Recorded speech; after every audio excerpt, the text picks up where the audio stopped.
در ناحیه به نام میر سعید علی حمدانی بخشیده به روز رودکی تحت عنوان رودکی قافله سالار شهر فارسی تاجیکی همایش ایدانه دایر گردید. در این روز مبارک چورابینی ناحیوی در مؤسسه تحصیلات میانه عمومی رقم 2 دایر گردید.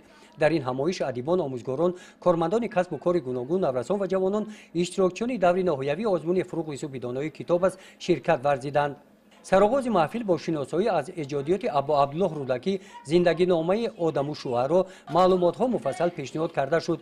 قید گردید که ابا عبدالله رودکی اشعار زیادی را نوشته است ولی تا زمان ما همگی تقریبا 1000 بیت باقی مانده است.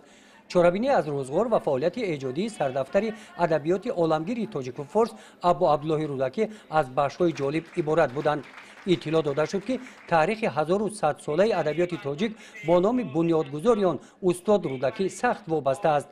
رودکی را معاصرانش و سخنوران بعدینش با عنوان‌های افتخاری سلطان شاعران، آدم و شعرا و همسان اینها یاد میکنند. تاکید گردید که استاد رودکی با خدمت‌های بزرگش به این مقام تاریخی رسیده است.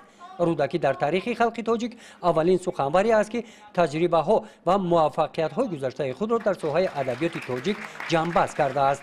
ارج گذاشتن به چهره های ادبی و فرهنگی چند است که در کشور ما به حکم عنعنه در آمده است و این بی سبب نیست، زیرا که میگویند شاعر اندر سینه ملت گل است، ملتی بی شاعر انبار گل است و ما همچون یک ملت کهن بنیاد و تمدن آفر باید با چهره‌های چه فرهنگی و چه سیاسی خود باید همساله باید ارزش‌گذاری کنیم.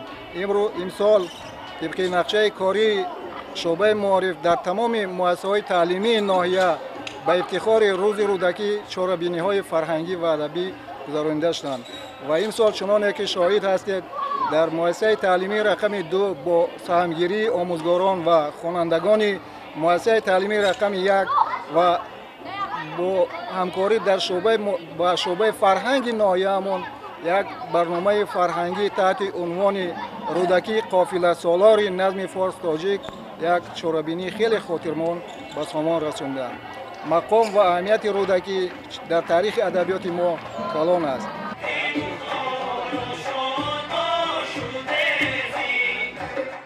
در قسمت جنبستی چورابینی کارمندان بخش فرهنگی ناحیه و دسته هوسکاران مکتب برنامه کنسرتی را از ایجادیات ابا عبدالله رودکی پیشکش اشتراکچیان گردانیدند.